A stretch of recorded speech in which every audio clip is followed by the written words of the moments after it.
with Captain Bhardwaj. I was just going through some of your interesting experiences in the past as well. So, first of all, thanks for giving us the time. And some of the things that we are thinking at the moment is you have come from a very disciplined background, and if you really look at it in today's scenario, modern kids are very different, and how we bring this discipline at the same time the modern techniques, and then the competition, and then many specialization, the way we grow our kids, everything is different, every child is different. That's the typical lingo you get to see in most of the teachers when they are coming and telling you that every kid's different. But end of the day, as a parent, you always have that hunch in your mind whether you are in the right track in grooming your kid in the right way or not. And then again, right way or wrong way is also a very relative terms, and again it differs from one place to another. So for example, the discipline when it comes to that, when we grew up in the morning, we used to get up and say, okay, now this is the time to study. But nowadays you will get to see various types of study programs, various types of gadgets, different ways of studying and all. My parents used to tell, okay, until unless you really read it loudly and you should hear it properly, it cannot go inside, and therefore you can't remember this. Today's scenario, it's very different, right? So this kind of discipline, the habits, also how you take it to them and still make it interesting for them so that they can come and do study and all. How you match your professional career, which is very, very, I would say, colorful and in various ways, and at the same time now you're dealing with the kids, being a prestigious in a prestigious organization. How do you see the two coming together and still make it a fun loving for the kids to enjoy this? Thank you so much for this question, because it comes to me multiple times, and because everybody thinks on the lines, and when you talk about discipline, first thing comes to everybody's mind is military discipline. And that's how this question comes in. Your question, you made it very interesting because you involved students, parents, and the entire fraternity. So I would start like this. What military discipline means? Military discipline means it is things are aligned to purpose. And since the end doesn't have a level of compromise at all, you win or you lose. When you lose, you're not there. That is the level of expectation. That is the level of your goal is. And that's how the discipline trickles down to a level that there is nothing called no. There is nothing called a shortcut. When we go for training, we are taught no shortcuts. I mean, on ground also, if there is a route for 500 meters and there is a route for 2 kilometers, you got to follow, jolly well you follow 2 kilometers route. This is for a purpose that the goal doesn't have a compromise. I am reiterating that fact. Now coming on to the scenario being an educationist. Well, first thing we need to understand, we means the educationists, the parents and the children, that in military, there is no option and there is no compromise on the goal. But here in CV Street, that's what we Fajis call it. People think, fine, chalta hai. That's how people think, that fine, you not lose. When there is no fear of losing, fear of getting becomes, it gets diluted.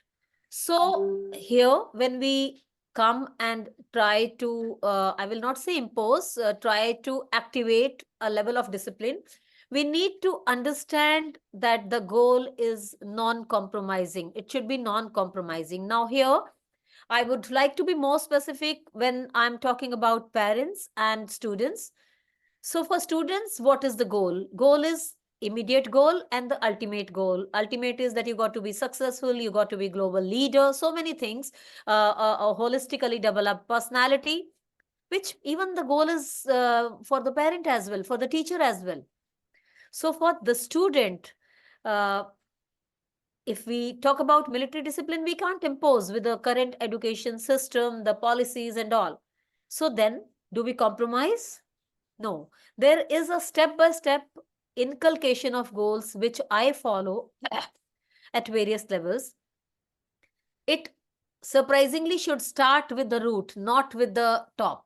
It doesn't have to start with the head of the school or the chairman or anybody. It has to start with the person. Here, when I'm talking about the student, so the student has to be sensitized for the purpose, the goal he or she has, and the journey which has to be straightened, if I can quote, that you got to see in eye of the fish, like Arjun did.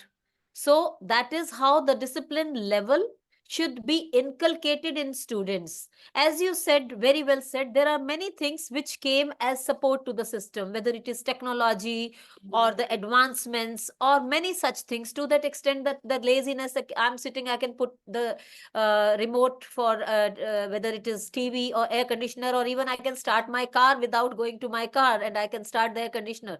So the comfort zone has increased.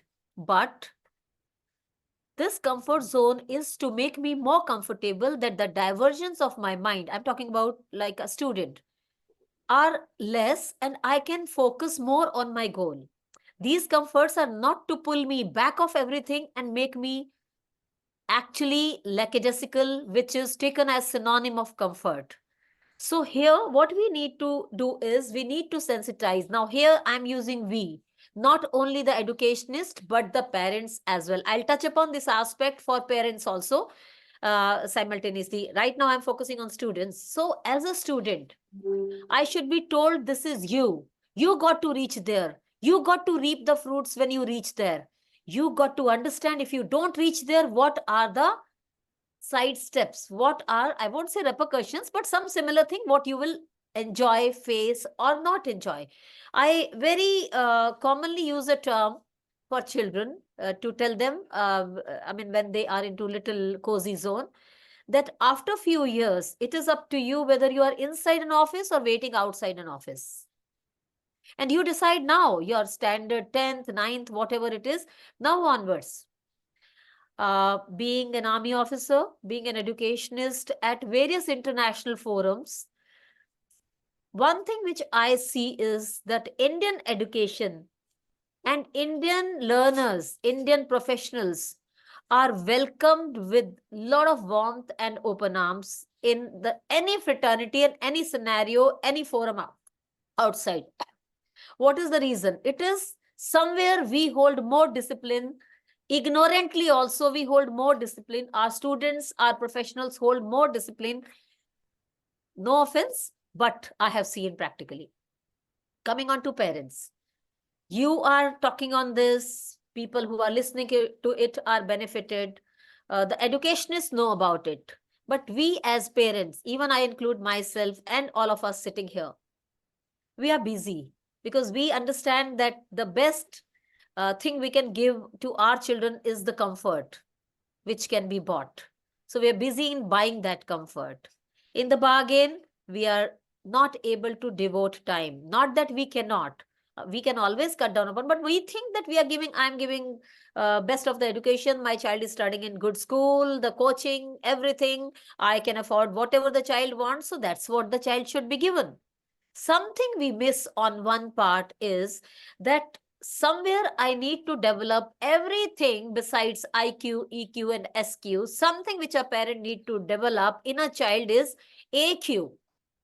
AQ is adversary quotient. Now, why I'm connecting adversary quotient to discipline and the outcomes is, uh, what is adversary in army? Is your life. You are there or you're not back. But here, we as parents or the children, we don't want to think even on that aspect. And in the bargain, I as a parent, I request all the parents on the forum to pay attention here. We are talking about mental health of the child. The child should be made most comfortable in school. Why extra homework? Why no homework? Why extra baggage? Why less baggage? We are teaching the teachers. We are teaching the educationists. There is nothing wrong. You are always welcome to put across your point. But please note, it's my humble request as an officer from Indian Army and as an educationist. Please note, all the listeners, that in the bargain, somewhere we are weakening our own child. Today in education system, you can always, you're most welcome in schools, basically. to come and discuss your point and put across your point. In university, probably decreases. When the child becomes a professional, you are not having any right to interfere in his profession. I would just like to share an anecdote where I was speaking on an international forum where many people from India and abroad, they were there. There was a motivational lecture on management. That was the time, I think it was COVID time, when two children committed suicide in Bangalore. They were not selected in IIT or something. So one gentleman, Indian but in UAE, he asked the question very bluntly that, ma'am, we are talking about management skills and motivation and all, and children are committing suicide. I am talking about extreme, ladies and gentlemen. Don't take me wrong. This is the adversary quotient. I want to become an engineer. What about my efforts? That is nobody's business. But if I did not qualify, now people say parents are pressurizing. There is nothing wrong parents are doing. Parents give aspirations to you, they motivate you. But we are, on one side, we are expecting, but on other side, we are weakening them. If somebody else or the organization which is authorized, what can we do without little pressure? Can you do? Can I do? People say stress is bad. Can you do? If I wouldn't have had stress of joining this event in time, I wouldn't have been logging in right from 10:30. It is good. So that, don't snatch away that formative process of grooming and strengthening your child, because then the child will not be disciplined. Discipline is not that stick and carrot thing. Discipline is self-discipline. So in nutshell, if I answer your question, the entire level of discipline for students, for educationists, for parents should start from the root and the center, which is your child, our child. And that child should know this technology is there for me, where I have to put a stop. This luxury is there for me, where I have to put the stop. This world is with full of benefits to me, where I have to start, what I have to pick, where I have to run, what should be my speed, what should be my fuel, and where I need to go. So the discipline culminates to the center, to a word which we call self-discipline. Self-discipline for everybody doesn't need an external discipline, and it will yield everybody to the desired outcome. Or maybe you reach to a level tomorrow where you are the one who are creating terms for others. Thank you. Thank you so much. Well, very well put across. Ladies and gentlemen who all are there in the bridge. That's Dr. Bhardwaj from DPS Ghaziabad, and now she is leading that institution, and many other acclaimed spoken in many international forums as well. And that also give me a pleasure to welcome Suchita Malakar as well. Thanks, ma'am, for joining. You are into the Podar International School. You are leading another prestigious organization. Ma'am, I have a slightly different question for you. So being, I would say, a revolutionary in the e-learning space and all of that, so I will touch upon technology more, because I also come from the same background. What I have seen typically in the students in nowadays, the today's students, that, oh, you know what, I was late because my Zoom was not working. My camera is not working. Especially the COVID time, I get to see a very, very, I would say a simple excuse. Okay. How do I say excuse? Because I also have twin boys at home, and I have seen them, they are into class 11 at that time. And very typical stuff. The class started at 8:15 in the morning because it's COVID. So of course, by the time they get in front of the machine, I know it's already 8:30 or 8:20, something like that. So the thing is this, they say, Baba, it was not working. I was trying hard, but it is not working. But I know very well that even 2 minutes before, they were doing something else and not remembering that they have to be on time. And then he said, no worry, Baba, at the end of it, anyway, the teacher will help me. Whatever I missed, the person will. So taken for granted that, yes, and there is an excuse now. The technology is there in between. So either my network is down or some bandwidth issue, my camera doesn't work properly. So where do you see? Because when we grew up, the personal touch that we get from our teachers and all, okay, I will not take you back to the Gurukul stage, but at least whatever we get to see our teachers, and also the hand holding part of it. Okay, because sometimes what happens is that human chemistry or the body chemistry also works between the teacher and the student as well. That is the era where we grew up, and now we see a very different kind of a how the knowledge have been imparted. Right now, in that context, technology plays a very critical role, and e-learning also picking up left and right and center. Even today, homeClass is also successful because it's an e-learning platform. Otherwise, it's very difficult for us also to impart the knowledge. So from that angle, where do you strike a balance between the two, that still the bonding between the teacher and the student that remains as it is, as people still learn, and also we use the convenience. Okay, anywhere in the across the globe we can start and doing all this. Where do you see this coming from, Suchita? Yeah, it's a lovely question that you asked, and thank you so much for having me in this session. As Captain Bhardwaj did clearly mention, just coming to your point where you said children coming in late for the class, I think discipline starts physically as it is discipline is there on the technical platform as well. Now, talking about technology and the personal connect, where this point came up was at that time during the COVID times. I remember distinctly, I think COVID somewhere flared up in the month of March or something like that. We were kind of transitioning into the next academic session. So it was a sudden transition. And thankfully, in the e-learning space, my teachers were well equipped with the online platform, because we had just done a workshop where they were, doing it on the online platform. What are the different tools which are freely available? We had a session with them. My ICT team had researched and had a session. So strangely, it was coincidental that we went into the e-platform. But what I realized strongly was what you exactly told me.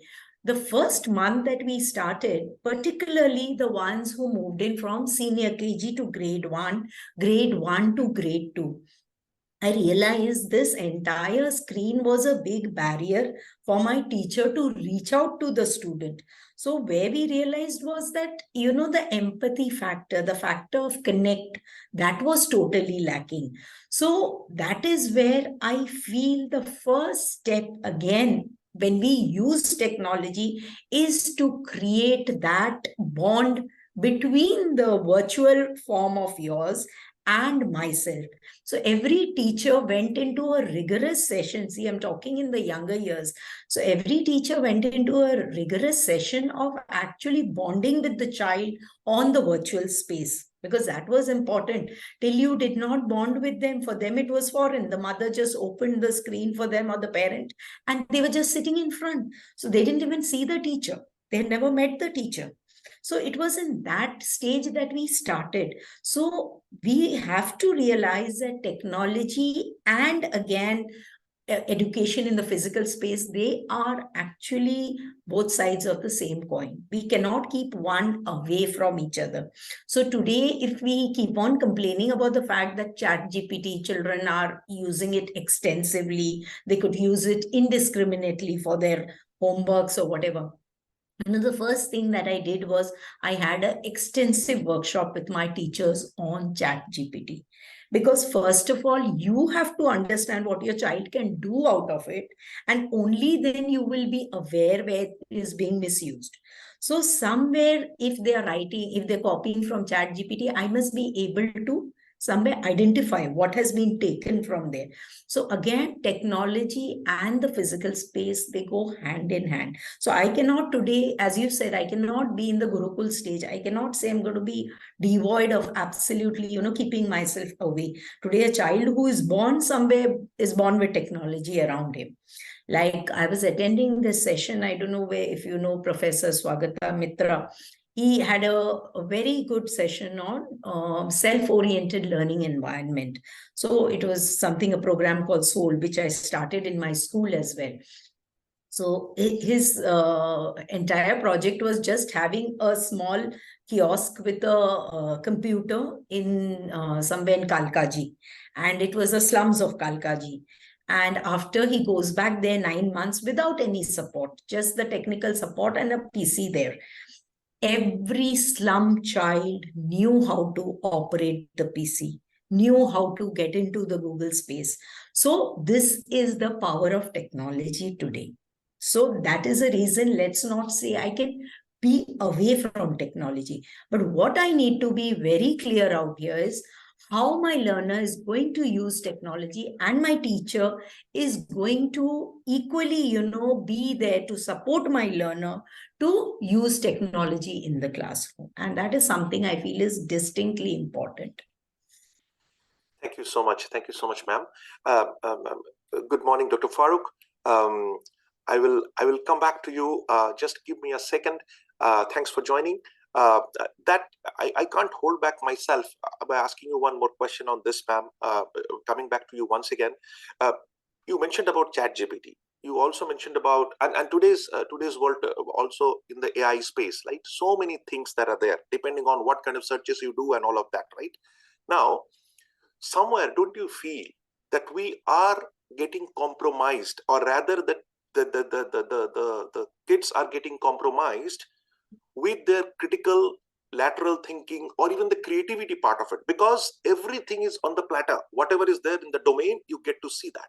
So hardly you have to use your brain. You just put it, copy and paste and do some little bit of, jugglery around it so that the plagiarism is not getting caught out there. And then you are done with it. And kids are smart. They know how to do that as well, right?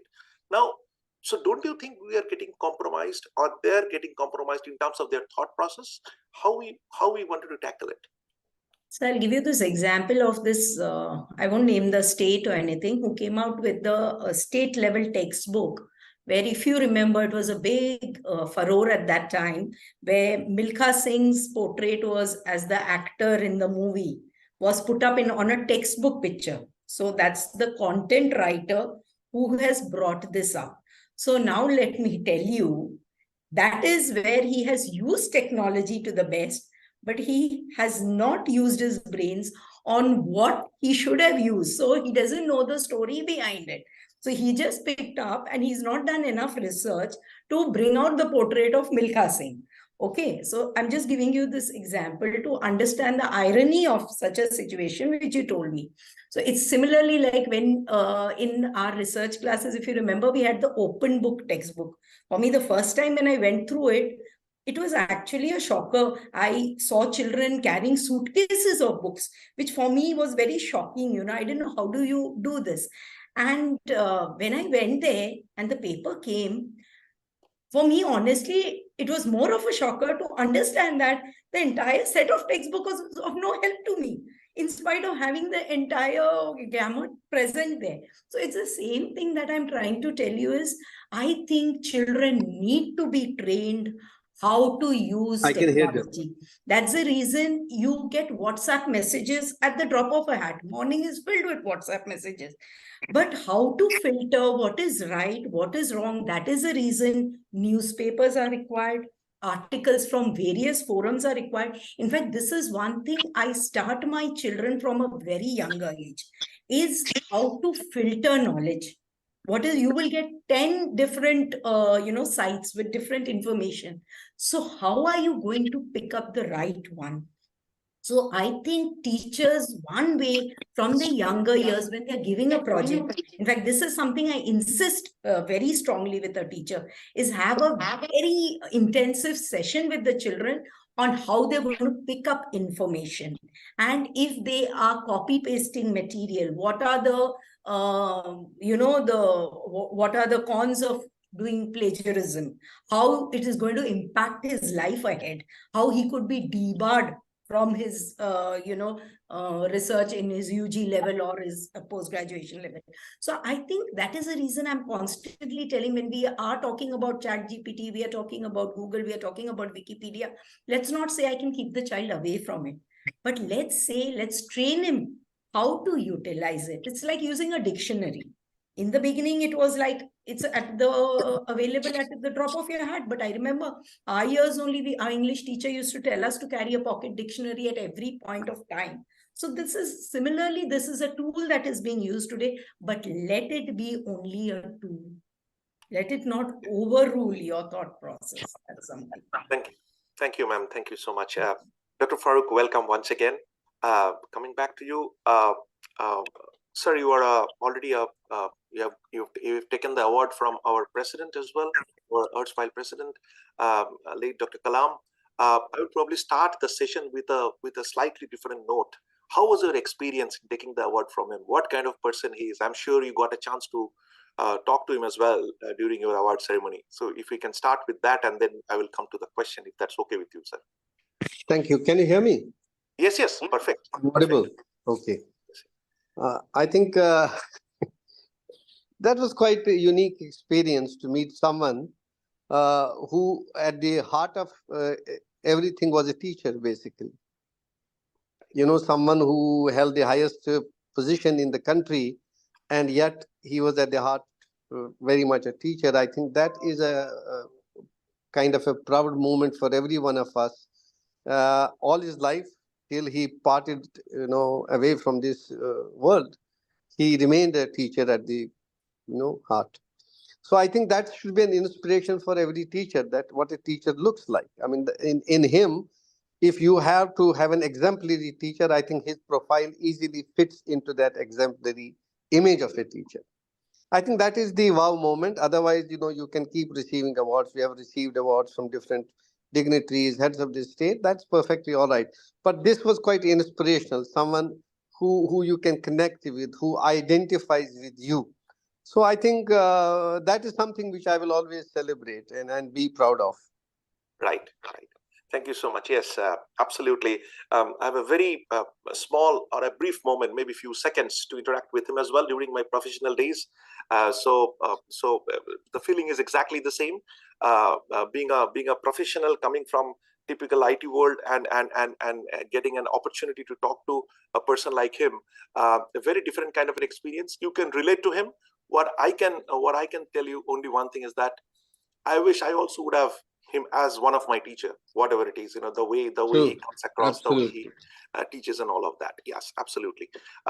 Sir, if you go by any amount of research, no matter what you do in your schools, in terms of, even if you have the best of the infrastructure, best of the resources, best of the people, great teachers make great schools. And the research shows, if in your lifetime you land up with a good teacher, success is guaranteed. Correct. Even if schools are very ordinary. Fully agree. I am fortunate that during my childhood days I got two such teachers. I was very good in play, so therefore most of the time I used to play, and the teachers used to tell us that okay, you are not going to pass this time. Okay, please focus on your studies. But I know that before the exam comes in, they will come back and say, okay, enough of it, Bashwata. Please today after the class, after the school, stay back for 2 hours. And those teachers used to sit and make me understand that this is something I have to do, and I have to still do that. And the way it was done, when I look at my kids today, because of maybe the competition, because of the the other stuff or whatever it is, I see somewhere not that human touch is there. Everything is there. Yes, they all know, they can remember and all, but I still miss that human touch, whatever it is. Not all of them, but definitely majority of them, because maybe we have plenty of many good students, so teachers are more focused there, and nobody wants to take that additional pain. I would not say nobody means everybody, but majority of them, that okay, how can I make a ordinary or a below ordinary student, and or maybe because whatever be the reason, we are unable to utilize the full potential of that particular kid, and therefore not bring up to the level where he should be or she should be, whatever it is. But being said that, you have a very different kind of a profile, sir. So I would like to understand that when you deal with the international fraternity, right, in the education space, okay, especially your Middle East journey, if I ask you that, okay, where do you see the difference in terms of dealing with the international, I would say, the set of parents, kids, and everyone, as compared to whatever we are doing it in India? Because there are certain things, certain way that we teach our kids in India, right? And there are certain ways with how the Western world or the outside of India, slightly a different way. Even if I go with the curriculum, especially the international baccalaureate or Cambridge, they do have very different kind of a I would say teaching methods as compared to what we have in India as well, like our ICSE or CBSE or whatever you want to call it. Right now, you have seen both sides of the world. Where do you see, or how you can draw a parallel between the two? Let me set the context to this question.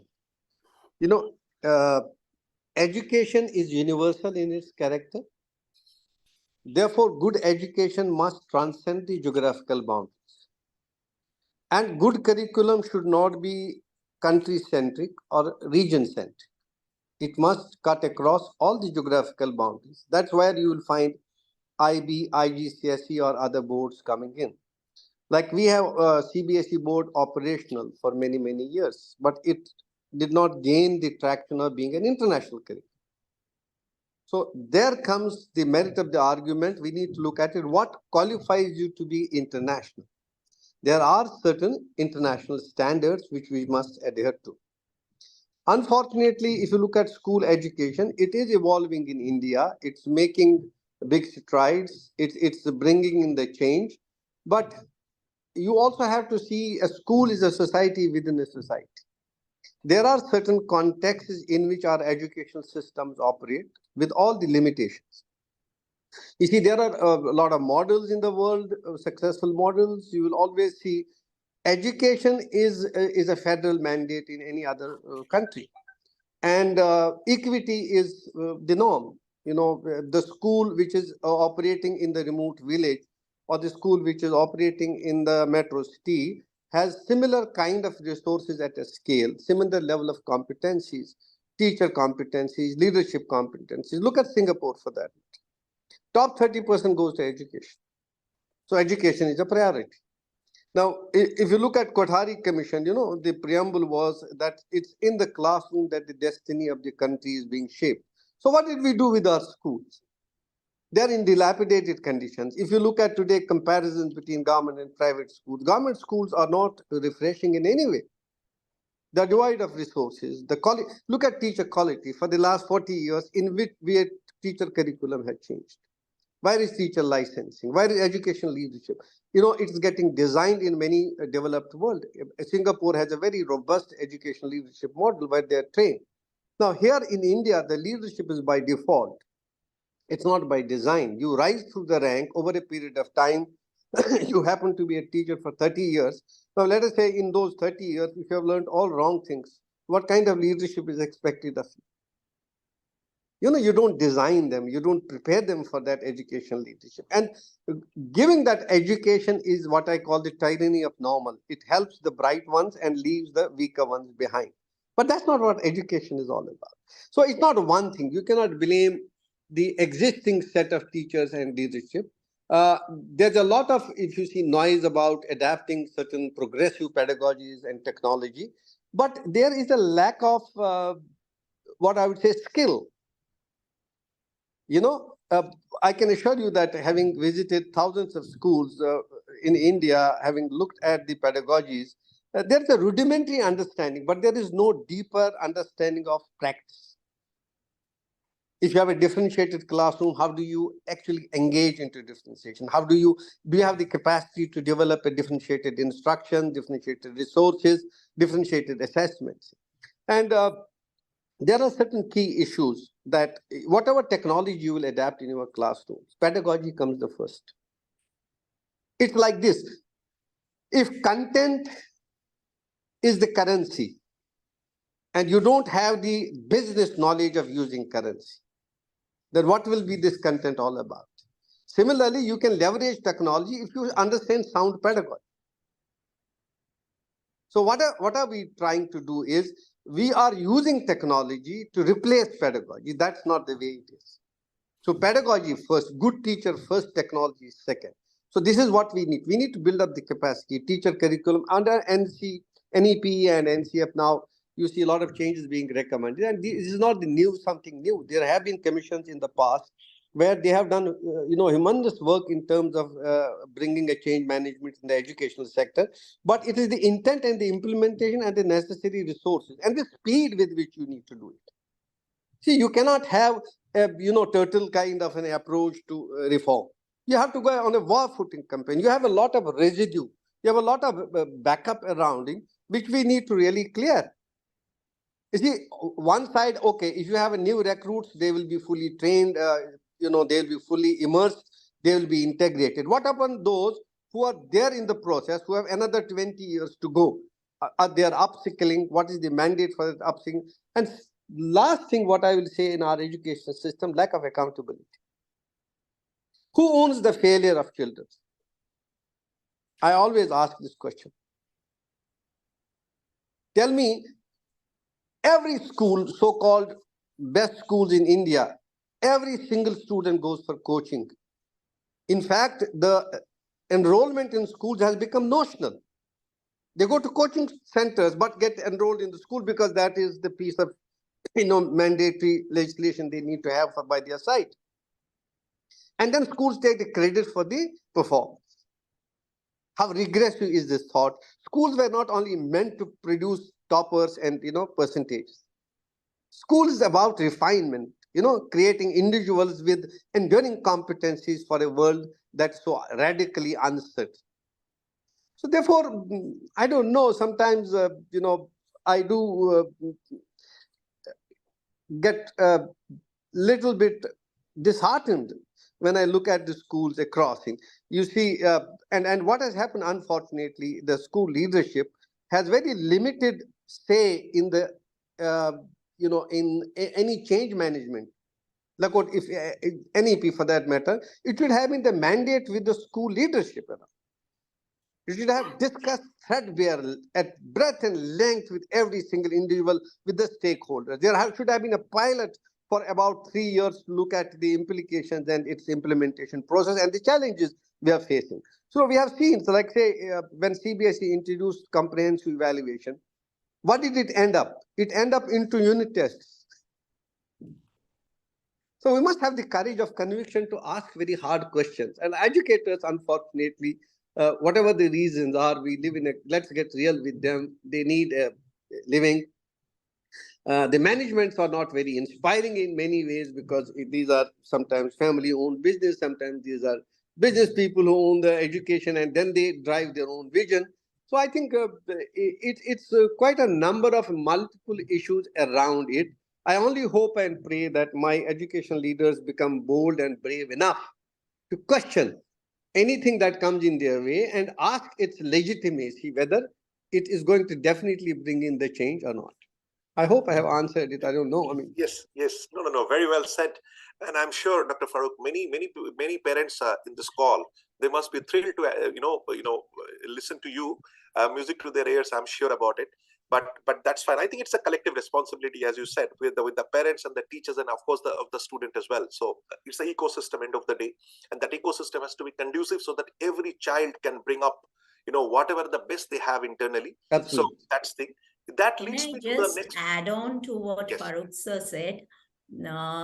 When he said that principals or school leaders have to be more the change makers, what struck me here, which has struck me for years together, strangely today, every educational company has a CEO who's a finance graduate from one of the top IIMs. I have never understood this irony, this dichotomy. For 30 years, 40 years, we have been in the educational field, but there's a finance guy coming up there on the top and telling us exactly how to run our school. So if we have to have this happening, I don't think there's much that we as school leaders or anybody as a school leader can actually contribute in the education space. I just have that much to say. Can I give you my lifetime experience? I was very young principal. I became principal at the age of 29. It was no age to be a principal, to be very honest with you. Many a times my older colleagues would tell me, you're still young, you have to learn. And it used to really disturb my thought process. One day I got them all together. I said, listen, I am young, I understand this. I don't have the wisdom around in terms of years of experience. But when I talk to you, if it makes sense, please accept it. If I'm not making a sense, you question this. I had an accountant because I was running a very big school with 13,000 kids. Very big school. 1,000 staff, active staff members. And this chief financial controller, I signed a kind of an advance, and I was not there on that day. The next day I came, the staff came to me, so you signed my advance. I was not given. And what I did, next day I came early morning, locked the room of the chief accountant. It's no exaggeration. It's a fact of life. It's the experiential part of my life. And he came and he was waiting outside my room. And finally, secretary let him in. He said, "Sir, my room is locked." I said, "Yes, that's true. I have locked it." He said, "Why?" I said, "Perhaps I am the person who calls the shots here and they're reporting to me. If you refuse to take my instruction, you have no right to be here." You see, the problem is why you have these financial guys as CEOs. The principals have refused to, get trained into financial management. Now, if I give principals money, suppose, most of the cases, I wouldn't say, there are exceptions around. If you have to decide on the budgetary provisions and you give principals, suppose I will give you this amount of money, what are your priorities? How do you spend it? You'll find quite amazing responses around spending on the areas which has no bearing on teaching and learning. Now, what's happening? Why it's happening? The good schools in the past, if you look at missionary schools as well, have been identified with good infrastructure because it was absent in the government sector. Therefore, an elite school will be seen in terms of a good, impressive infrastructure. But building is a building. It doesn't matter. What makes school great is what's inside. Correct. It's human resource. And where we are spending the least. Now, in the West, there are budgetary provisions for capacity building. There are mandatory provisions which you have to do. How many school principals get every year through management quota for their own enhanced learning and developmental needs? So partly we are to be blamed because principals don't get trained. As I said, that leadership is by default, you don't design it. A principal, if you look at the role of principal, he is wearing multiple hats. He's a financial guru, isn't it? He needs to understand what are his priorities, where the money should be well spent, so that it brings results in terms of learning outcomes. It brings results for the quality of teaching and learning inside the school. So these are some of the areas. And fortunately or unfortunately, in India, we live with this duality, what I call bifocal leadership. On one side, education is not for profit, yet every school is making profit. You think are schools running on loss? That's true. The private schools are definitely not. Problem is, I have no problem with making, because I worked all my life with for-the-profit organizations. We never had this duality in the West, whether in Europe, Africa, and my profit is fine. As long as, I have this problem. It's nice to be wealthy. It's nice to earn wealth. But having earned wealth, you don't have a purpose, then it's a curse. You make profit, but make sure that part of profit goes towards the developmental needs of people around. So if the profit becomes the sole objective, and the greatest factor that really is going to have huge impact is the human resource. At the end of the day, schools are nothing but a collective congregation of human resource. Right. It's a relationship-based enterprise, and good schools will be known for the connections they will make in future. They cannot grow in isolation. I think that's another insight, because this has happened to me. I thought perhaps that may serve as something. I don't know. Thank you, sir. Thank you, sir. Dr. Bhardwaj, you have a question. Please go on. I don't have a question.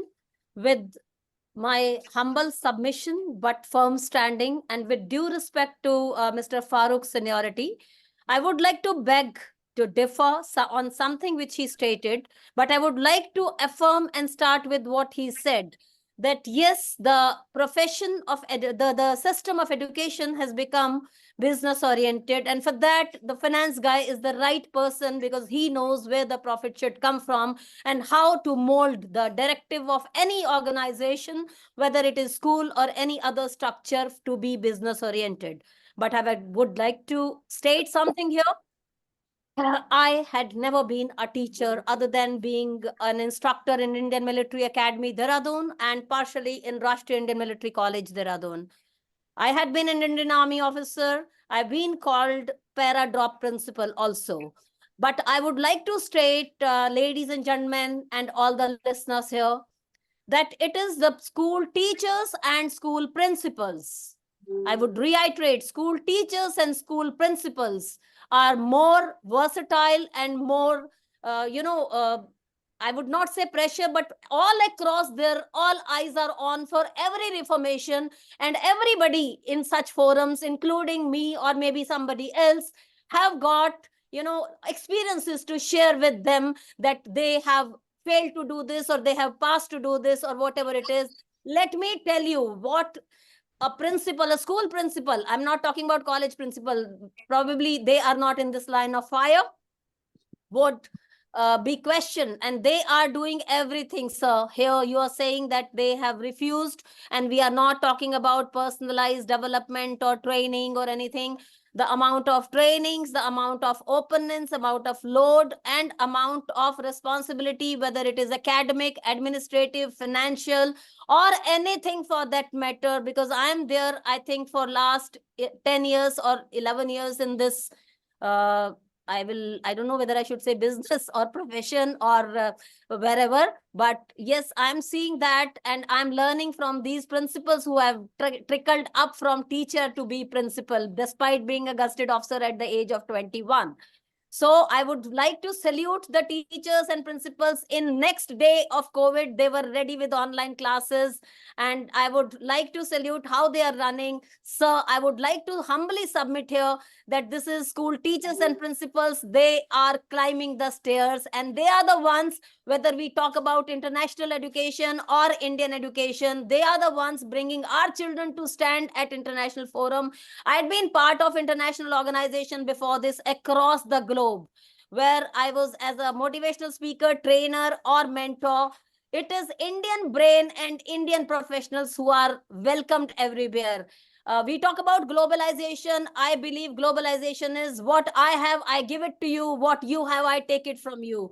Glasnost approach. Indianization or global education doesn't mean that we should be at receiving end, and only when we want to say that we are globalized, to receive and transform ourselves without realizing our existence. I would humbly submit that to you, sir. It is a universal process where we all need to stand, and I stand here in this forum and salute to all the teachers and principals. Thank you. Okay, that brings me to the next question, Dr. Bhardwaj, to you. So now, coming from the army background again, and when you look at in today's kids, right? Every kid is having their own strengths, whatever it is, right? And it is a method, by some method, and every method can be different. You are putting them to channelize their energy in the right direction so that they can give their best, right? That's what probably a teacher can do the most, I would assume. So in that case, any specific technique that you follow in your school, where this kind of I would say, I should not say a personalized, but in a way it is also a little bit of, I would say, the direction given, that okay, this is the way, because I'm sure everyone cannot be an astrophysicist, or everyone cannot be a pilot, or everyone cannot be a cricketer. So there has to be a mix and match of everything, whatever it is, right? What is the method, how you find that out and how you channelize it?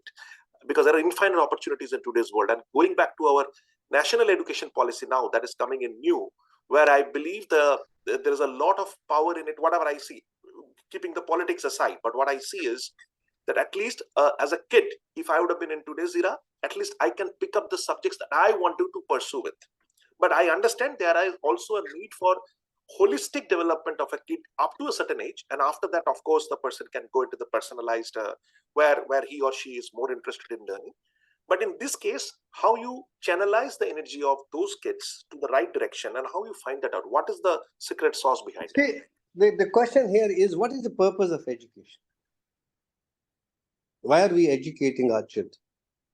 My panelist was very passionate. I share her passion. But again, we're talking about a sector of it.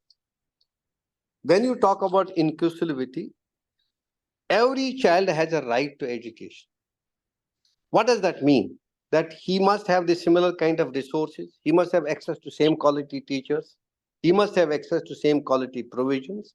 If you try to analyze the education landscape of India, can you say with some certainty all my schools are same?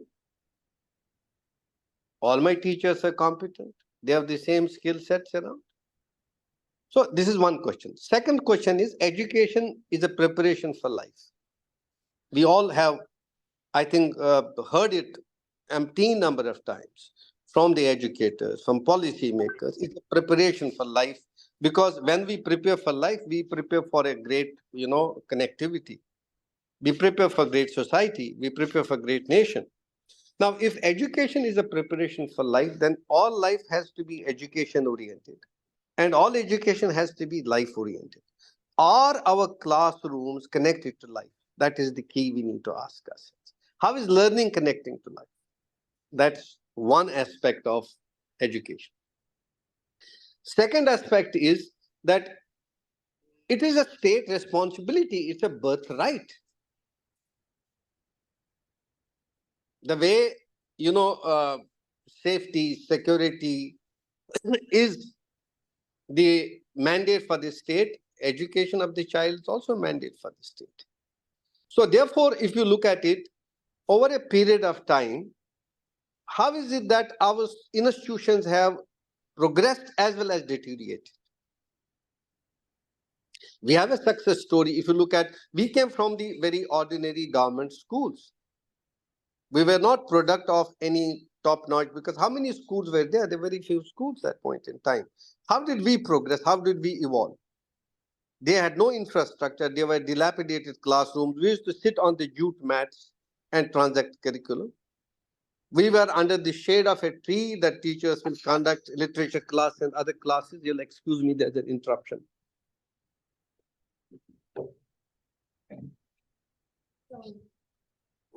So the question here is, what was right that time and what went wrong? Honestly, if I can go back with all the limitations of the resources, infrastructure, facilities, teacher, they were not teaching us. They had the ownership for the child. I still remember our times when we used to play outside on a playing field or in gali kucha. The teachers, if they spot us the next day, they would catch. It was commitment beyond the classroom. The question is, similarly, the teacher must own the child.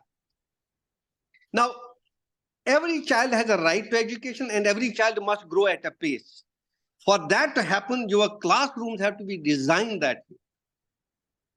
You see, today, the best thing is that you have technology as an enabler to create a multisensory classroom, to engage multiple learners, which will not happen for a single teacher to engage it.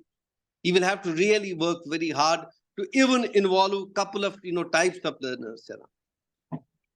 So if it is a national mandate, then we need to have necessary budgetary provisions, and we also have to speed up these reforms. If Kothari Commission would have been implemented in letter and spirit, India would have taken over China in skill development. It started very well, I must tell you. Long back we had these regional colleges of education where we had 4 years integrated, B.Ed. Then it stopped. Again, we have gone back, okay, now we must reinvent the wheel. You see, the problem is not with the reform. Problem is we must become, as educators, policymakers, politicians, reflective of what went wrong. If you don't have reflection by your side, you will keep doing the things, but you may continue to repeat the same mistakes. So what I say, one is reflection. Every institution, whether it's a government institution or the private institution, they must reflect, and there must be embedded accountability around. We must hold them account, because at the end of the day, it's too late for us to wait for 18 years to see the failure of a child. Failure must be arrested from the day one. So therefore, in order to create equity, a teacher needs to be highly equipped. And as you see now in NEP, a lot of measures have been recommended. Restructuring of education ladder has been, recommended. So the question here is, while we are excited that it's a new journey and a new roadmap, the question is implementation and how serious we are in implementing. Is there a will to keep, have the money available to us? Because if you look at the last 10 years, even the 6% which was federally mandated has not been given. It is almost 2.3 or 3% which is given to education. So if it's a priority sector, and if education is what shapes us and what shapes our country at the end of the day, see, we have exceptional achievements as a country. Correct. We cannot deny ourselves that. But the question is everyone part of that inclusive growth? That is the question we need to ask. For that to happen, schools must become inclusive, and schools must have the continuity. See, it's like this. When CBSE introduced courses which had no connection with degree courses, Right. we should ask them, how did you introduce without creating linkages? Correct. Did No, we I ask would suggest, sir, what I will do is I will request the organizers here that we need to have a larger debate on this particular topic, because today I think we are a little bit going to focus on the students, and I'm sure this is a very interesting topic, and trust me, I'm really liking it as a parent, but at the same time I think now the audience would also like to know what is in for them for their kids. So therefore, Okay. I will slightly going back to the question. So ma'am, coming back to you, Dr. Bhardwaj, what is that secret sauce when you divert channelize the energy of every kid to a specific area, and how you find that out? What is in that small mind, and how you can actually, I would say, excel that thinking power, or whatever that person is good at, basically focus there more, so that the person also gets an interest into this whole curriculum or whatever. And by the way, both my boys are also part of DPS, in their past as well, till class 10, whatever it is. But if I ask them today, it's a mixed feeling. They can still remember some teachers when they feel bonded with, and there are some teachers, again, I don't want to quote, but they don't want to remember. But some teachers, they definitely wanted to remember. So it's a mix and match. I believe it's a story for all of us. So how do you find that out, and how you channelize them? Absolutely. And you made my answer easy by using the word secret sauce, because here it is the sauce and garnishing only which is required. The pizza platter is already existing. I'm deliberately using pizza because most of the students, including my kids, they love this food. So coming on to the secret sauce, and integrating the energies, and conserving and converging the energies towards the desired outcome, where a lot of resources are available with us, but we need to choose what we need to do. So I would also like to connect what Mr. Farooq has brought in. One part is teachers. And as he said, that time teachers, when we used to go out in market, they used to point out similar passion is there. But of course, little strings are there in their hands, because even if a teacher sends extra message in the evening, there is a question, why did you disturb us at off working hours? But the owners, as far as owners, that time when we were students, and owners this time, sirs used the word accountability. I feel teachers are empowered and accountable, but also they have even to, I would like to use a simple example. If I have a glass of water here, if I have to pour it into another utensil, the lid should be open, the upper. There are filters, there are sieves. If there are multiple sieves, thinner is the outcome of the sieve, the less input will happen and the spillover will be more. Ladies and gentlemen, I would address this answer to you all rather than addressing to this forum. We as parents, we as students are cause of this spillover. The question asked to me, what me and my team in my school, DPS Ghaziabad, and even when I was in Singapore and Malaysia and with my previous team, what we do is because filtering or pouring is happening. Teachers are doing their job, school is doing their job. What we need to do is, which I feel strongly one need to focus, is a two-way thing. If I have to talk to you, we had a preamble and we interacted and we devised a connect. So there is one thing which is most important for channelizing anybody's energies is connect. Who's connect? Connect of a teacher to student, connect of a parent to teacher, and connect of a parent, student, and teacher. This triangle has to be closed from all the three directions. And the lid, which where we have lot many sieves, where the input is coming but the output is getting spilled off, has to be removed with the trust that when I'm sending my kid to a particular organization, the organization will give the best. And also, I need to be connected where probably if I feel, because as sir said, inclusivity has to happen. All four of us have different ideas, ideologies, and backgrounds and ways of understanding. So are the kids. There is something called multiple intelligence, which of course can be transcended and communicated through this connect, the bond, the understanding, which actually helps in channelizing the energies. Because if my child respects me, or if I respect my child, this is a very important point which we are focusing on these days, the child centric education. I need to take care of happiness of my child. There is something called happiness quotient.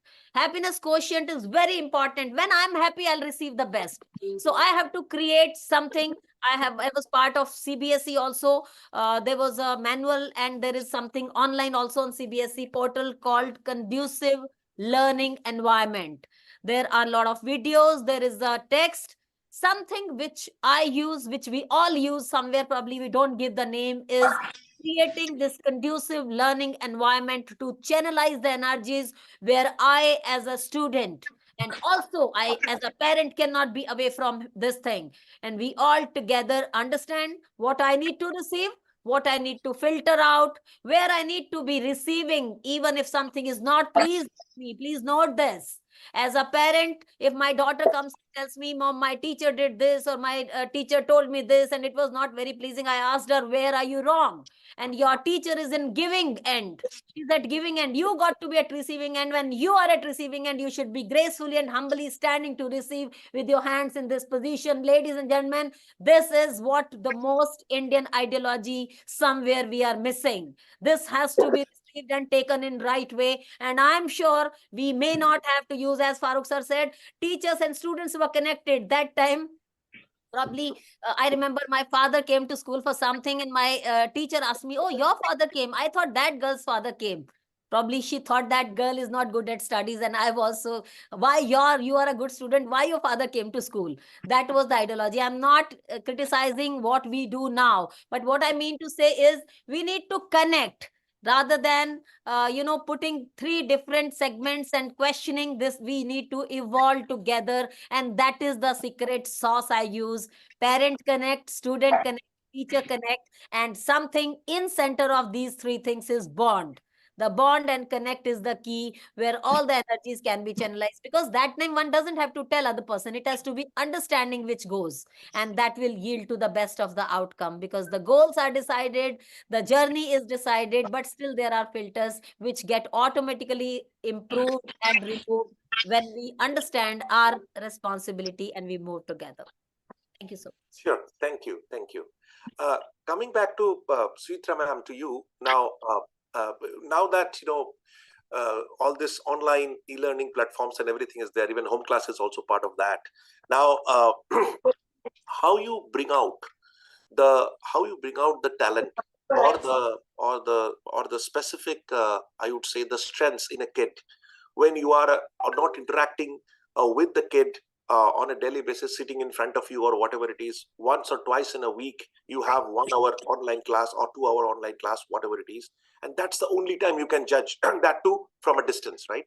How, or what are, again coming back to the same question, what is the specific technique that you follow to bring out the best out of those kids, sitting miles apart, and still this technology can help you, like you as an enabler, and still get the best out of the kid? What are the different techniques that you follow here, ma'am? If I understand, you're speaking only on the online platform, is it? Yeah, online platform, or maybe some the seminars, the virtual sessions, whatever we go through, which is not, I would say, the classroom, or rather, every day we go to the school or something like that, because that's probably easy, right? Because then you have a lot of time to talk, and not, I would say, the ring fenced with that 1 hour or 45 minutes or whatever it is and all, and that too, and to a very specific topic, because you have to finish that within that time, because next day is the next class. And also there are 5 students, and everybody is having a different kind of a, I would say, the adaptivity to that environment as well. So therefore, of course, what they take it from there is not the same for all the 5 kids or 10 kids that you're doing at a time, right? So there must be some techniques that you follow where you have to take it along, right? You cannot leave some of them and go with some of them, whatever it is. So how you handle that part, that's the question. Well, I think the process first and foremost starts from, as we were discussing throughout, is learning, unlearning, relearning, what we call. So if you are adaptive to that change, if you are ready to accept that change, I think it will automatically come to you. The first time when we didn't move out of our houses, it was a work from home platform, is still working extremely well with the IT sector. It might not be working well with the other job profiles. So I somewhere think what is happening today is it has to be a blend of online with the physical classroom. I would not at all, in some way, I cannot totally say that an entirely online platform works when we are dealing with human resources, as most of us have mentioned. So, if the correct blend is somewhere adapted, because we all talk about this volatile world, the VUCA world, everything is changing, things are different. But where am I getting access to that change? It is on the screen. That is when I'm getting access to the change. It is how I'm reaching out to you today. I couldn't have thought years back that I would be even knowing you. In fact, often I go to conferences and I meet principals whom I've first met on the virtual platform. And then I remember, oh yeah, in so and so place, I had seen them. So it's like a different feeling altogether. So similarly, I'm sure the child is undergoing the same. So that's why what I feel, if you're only on the virtual platform, first and foremost, let's not be devoid of that connect. As Captain Bhardwaj rightly said, the connect between the learner and the teacher is of primary importance for bringing out the best in any learner. So even if you are like at times we do hold these extra classes on the online platform because time is not available to any of us. Children are not available at every point of time. So online has been a blessing to us in every way. So we do hold those online platforms. But again, you have to set your ground rules very strongly about what you want. In fact, as ma'am said, I have seen parents who have been apprehensive about the fact when we have insisted on cameras being switched on at every point of time, and they too made excuses along with their children. So these are just like there is a discipline beyond in the classroom, physical classroom, there is a discipline that has to be set for the virtual space as well. Children have to be taught the do's and don'ts. In fact, sometimes I feel sad that we don't realize the importance of how much this virtual space can be dangerous to a growing mind also. Because the kind of problems that I face in school, the mental health issues, children going through trauma because somebody has written something about them on the Instagram. And when we have to go into Instagrams and take out, literally, get a teacher in to understand what is happening, why is the child traumatized. So this is the kind of space we are going into. Few months, I think weeks back, we saw this where this this girl was, molested on the cyberspace. So what I'm trying to tell is it's a totally different world. So if as a teacher, as a principal, as a change maker or an educationist, I remain devoid of the fact that technology is getting bad, it's going to ruin us, it's not going to, then I am a total failure. If I can train my child from the younger years how to incorporate technology to the best of their abilities, I think that is when it's going to be actually a blessing and it's going to be a boon for us. In fact, the other day, I put in a LinkedIn post on Ikigai, basically, and how a child can adapt to Ikigai. So it was very strange. There was a gentleman who wrote to me that, how they are on LinkedIn, that, ma'am, it's always better that such things can be adapted in school rather than preached, So I could understand where he was hitting at. So I just wrote down one line. I said, sir, we have 6 hours in a school. I wish to understand. I wish I had 24 hours and my children in my school. I wish to understand how much more can I incorporate. As ma'am said, adversity quotient, happiness quotient, mindfulness. I have brought in everything into my school. In fact, it's now like a complex, whole mechanism that's going on. Sometimes I feel hats off to the children, they take in so much. But what is happening back home? I was just talking to my parents just before I came to this forum. In fact, Captain Bhardwaj rightly pointed it out.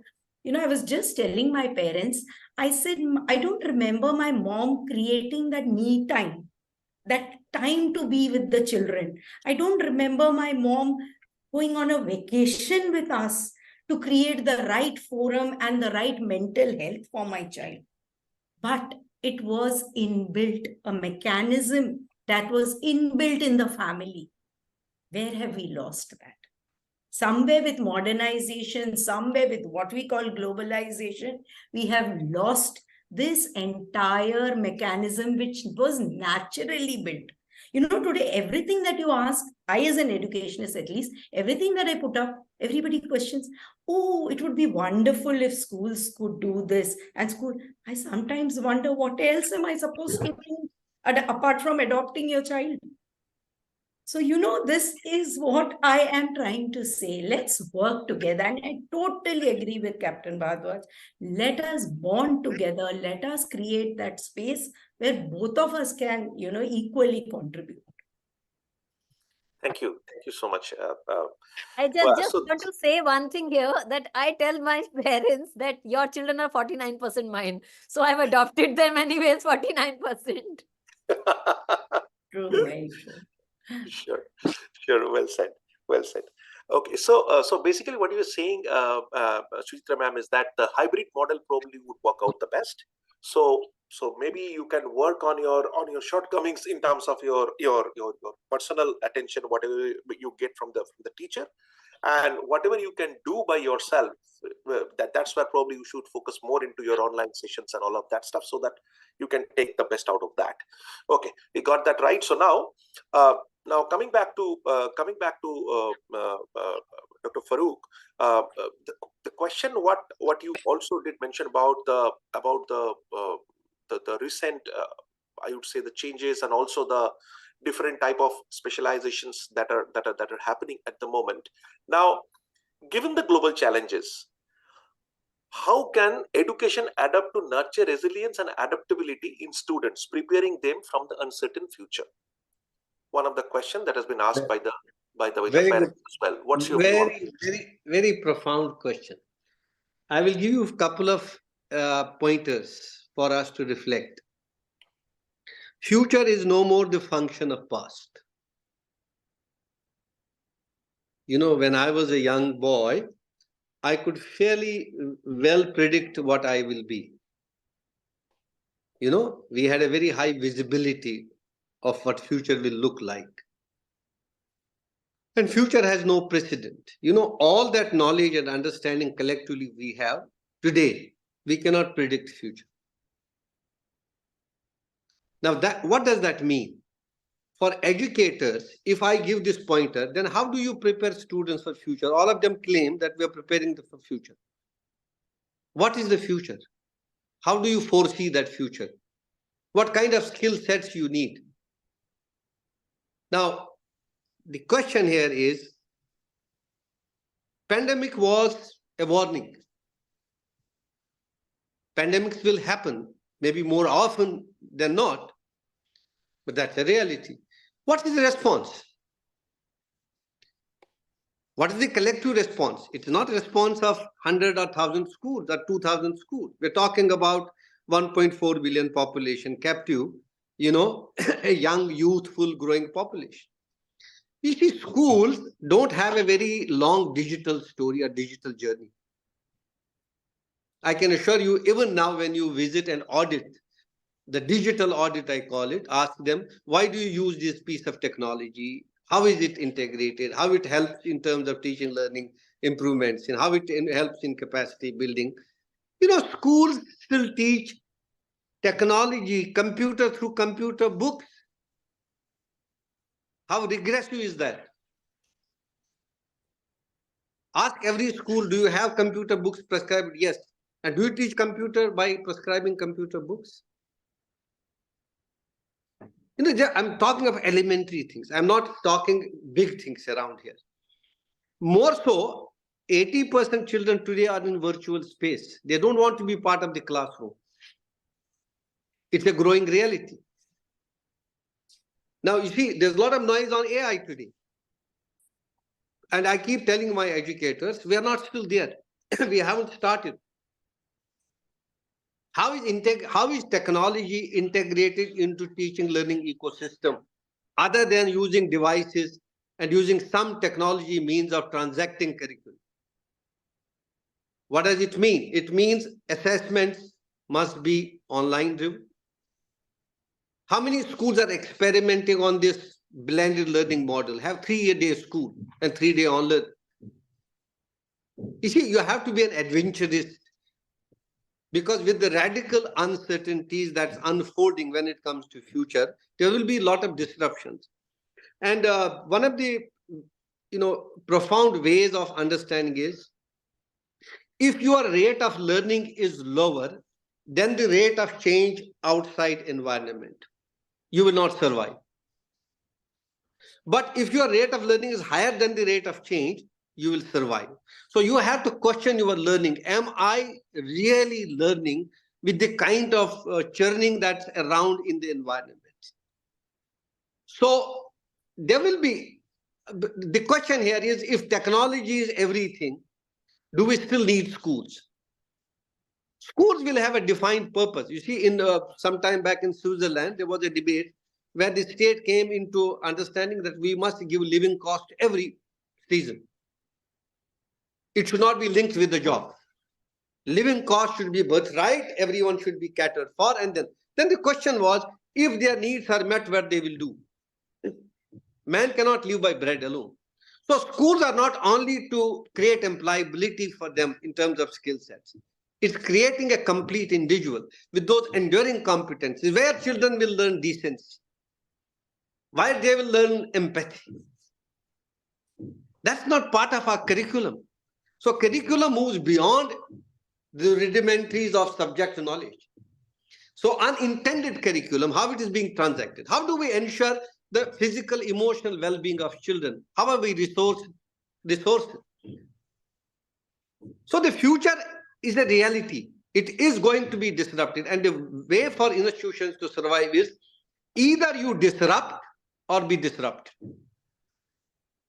Don't wait for change, because change suddenly will take you over and you will not be ready. Like pandemic is a good example to learn from. It should have got educators collectively together. How do we face this uncertain and radically changing future around? It's not about preparing them for competitive exams. I can assure you that it will not serve us well as a country. And it will not serve our children very well, because the burnout is going to be easy. They need to learn to live with themselves. They need to learn to develop a purpose for life. I always see, when you cut an apple, if you show it to people, most of our people will see more seeds than more apples. It's an abundance mindset that needs to be created. You need to create startup mindset in your classroom, so that this employability connected with the degrees is gone away. So you create a right purpose for life. So classrooms move to beyond transactions, test scores, and merit in the board exams. I think if you have to prepare your children for future, then future demands many more things which are not part of the curriculum transaction as of now in the schools. Thank you, Dr. Farooq. Coming back to Dr. Bhardwaj. Now, when how you basically take your I would say the lessons that you give to your kids, how you take it outside of the classroom. For example, what are the different things that your school does where this kind of bonding that you mentioned about? Because I believe within the classroom, yes, there is a limit to which you can bond with a child, but outside the classroom also there is ample ways where we all have seen our childhood as well, how our teachers are bonded with us. So I believe the similar kind of techniques in some way and form, it is still present in today's schools as well. So can you share some example around it? This is very important, as the previous speaker was mentioning that the onus has to come, which is not part of the curriculum. I take it, of course, partially it's a brainchild of our current chairman, where the current organization I'm working with, and we have something called citizenship studies. Now, this citizenship studies takes care of the onus each child have to have for becoming the worthy citizen of the country. Now, coming on to, as I connect myself to this, I was also having similar things in my previous organizations and all. Somehow, I feel one thing which I had been feeling. I mean, you go to many countries, starting from UK to Singapore to even where the BTS band is from. So that's why I'm deliberately using not the name of the country, but the special connect children can have, is that there are compulsory years which you give to government in the form of military service. Now, why I'm connecting this, that in Singapore, you cannot get the benefits of being a citizen unless you are part of NIS, and similarly, different names given to different countries. Now, why it is so? It is because you understand the rigmarole, the design, the duties and responsibilities, and being part of that system. Not that rightfully many of us say, I'm citizen of this country, why I'm not getting job? I'm citizen of this country, why I'm not getting good staying environment or something else, so called, and so on and so forth. On one side, all said and done, all said and done, even my children, when they apply for foreign universities, we got to give forecast marks. And even if 1% of forecast mark is less, parent come and say, I'm talking about foreign universities, not Indian universities. Ma'am, it is 94% forecast you're given. If you make it 95%, my child will be eligible. So all said and done, ladies and gentlemen, it is marks. It is employability, concrete outcome of visible outcome of being eligible for that, whether it is university, whether it is job, it is the marks. Then comes something else which sir has just made a mention, is how much we are connected to society. That has also become measurable. When children apply, there are organizations which create resume for you, where they say, don't worry, you come to us, we will create a working resume where we will show the social connect also, we will show this. Now, we will show, no, we got to do it. That's what I'm doing. I'm sure in ma'am also must be doing, all the schools are doing the social connect. Now, again, are we doing or are we ensuring? Here, the only little difference is here, that we need to nurture this in our children, that the society you claim to be your rightfully, and you want all the rights to be empowered to you, you got to be responsible for that society. I will not say go and feed poor, go and donate clothes. That's a very, very small thing which one has to not to tell anybody. Because I don't feel that there should be a poor, where should we donate? Because people say, oh, I love to do that. No, it is not like that. Where you can contribute to empower. Yes, if you are teaching some poor, yes, do that. If you're making somebody capable of standing by himself or herself, that is my recipe. That is what our students do. We have adopted a site of a village, and then we have adopted a old age home where we don't go and donate things to them. Yes, we celebrate festivals with them. We go across where there are orphanages, children go and celebrate festivals like Rakhi and all.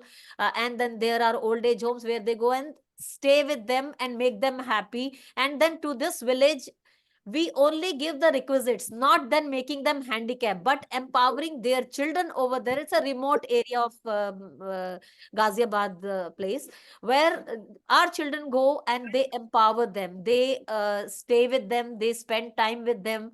If required, according to the age group, they teach them, they update them with the options available to them for applying for the jobs. Similarly, in-house also we have our Group D employees, where the entire school, starting from teachers, children, and including me, we do interact with them and we talk to them. Okay, recently there was a girl who was made to apply for a police job, and she got through, and by her mistake she missed her final typing test. So we are doing the practical things. I believe that you give a fish to a man, he will satisfy his hunger for the night. But if you make him learn how to fish, then probably not only he will eat, but he will run his livelihood also. So I believe in this doctrine, and simultaneously there is one more part which we focus a lot on, and that part is I would address to our parents and children who are on this forum as well. Respect of every individual, irrespective of position across and around you. Everybody is doing patriotism. Is not me being military officer. Everybody is patriotic here. Even the one who's cleaning is equally patriotic, because if he doesn't clean your classroom, you can't come and get a conducive learning environment. So, ladies and gentlemen, that starts from basic understanding and basic respect, which probably it is inherited, of course, in all the cultures here, but then it's been imbibed and embedded in Indian culture, that respect everyone around you, give dues to everyone, and stand firm, warm, and compassionate to the people around you, rather to all the humans. And the last thing which we touch upon in our school is uh, that the environment also to be given due respect. Sustainability. You start with yourself, don't litter things, take care of plants. Our children have adopted one plant in our school, and they see them growing. Some of them have sown them, and some of them have just adopted the existing ones, trees and plants, and they go and nurture. And when number of students is more than the trees and the plants we have, there are organizations which have worked, and they did the plantation with the forest department, so they have adopted those plants, and then they are made to visit there, and they see them occasionally. So it is nurturing your own environment, starting from water to plants to trees to cleanliness to everything, whatever you can do. You can't leave certain things, but you can always live with certain good contribution from your side. So that is how it is important for everyone to be. The people say, after all we are human beings. I say, before all we are human beings. And that's what I tell to the children, that before all we are human beings. God has given us thinking power. So you need to stand for things around you, for people around you, wherever you can, not by being sympathetic to anything, but being empathetic to everything. And that's how we are nurturing strongly. Thank you so much. Well said. Well said. Probably my last question to Suchita ma'am, if I may ask you, uh, in terms of the way the global education is really picking up at the moment, right? And of course, there are pros and cons to our system of education as well, because otherwise we would have not been here in this forum itself. So there must be something good happening in our curriculum as well. But looking at all the different, I would say, different type of hype, or whether you call it a hype, or whether you call it as acceptance, or whether you call it adaptability, whatever you want to call it. But then, uh, like Dr. Bhardwaj also said, 94% versus 95%. I would have been into that particular college, this and that. Now, how we are making our kids who are studying in India till class 12, maybe not in the university level, but till class 12, getting into this, this global education, which is whether an IB or IGCSE or whatever it is, or Cambridge A level, how we prepare them, still with our method of teaching, as well as our board or whatever, because end of the day, most of these universities also do accept the percentage of marks that we get from our boards as well. There are a certain percentage of students also goes there, right?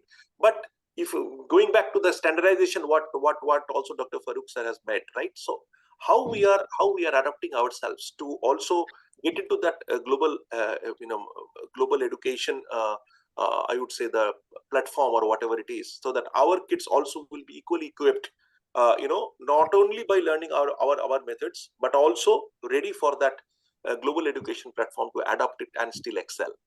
What are the different things that you think we should be See, focused on? first and foremost, when I talk about global education, I'll be honest with you, everybody in their space is doing something which is noteworthy. So let's not say that the global, like I always smile and tell to myself, the Finnish form of education has made big waves. Have you seen the space in the schools of Finland? So me visiting Finland doesn't make a difference in my school. Even if I want to do it, I will not be able to do it. So it's globalization, I feel, is all about adapting and adopting to the best practices across. So if I'm running a Cambridge school in India, let me tell you, my school runs way different from a GCSE school in UK. And any child who's coming from US or UK, I have to brief the parent to tell them that I am preparing your child for the mainstream education in India as well. I am not preparing a child to go and face the global world. First, as we said, let us become the citizen of our world, our surroundings. And then I will fly out of my nest. I have to finally find a. And I've never seen any kind of demarcation that a national curriculum child doesn't reach abroad, or only a child with an international edge reaches abroad. It never happens. So now when we say that we want the child to look at it from the global perspective, so what I feel is we need to provide them that platform where they have the ability to address any issue that works around the globe. Like I'm giving a small example about, say, history in my curriculum, which can be done in any curriculum. If I'm talking about the Babri Masjid riots, I give a case study where I talk about the comparison between the Babri Masjid riots and the Gordon riots. Why? Because they had a different social cause.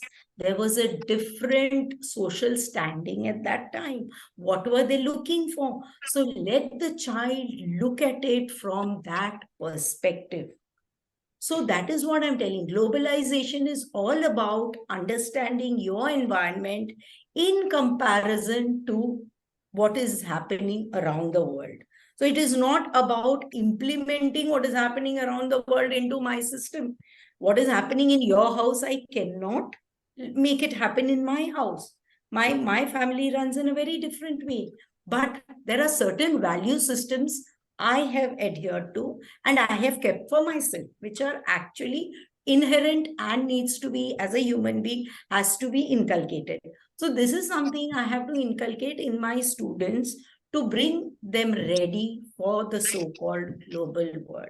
And that is what I totally believe in. And education is all about nurturing a child, making a child fit to be adaptive to the environment that he is in. If today he is out in the sun, let him learn to take that heat, be out in the sun. If today he's in an air-conditioned classroom, let him learn to protect himself if he's feeling cold. Wear a jacket, do whatever.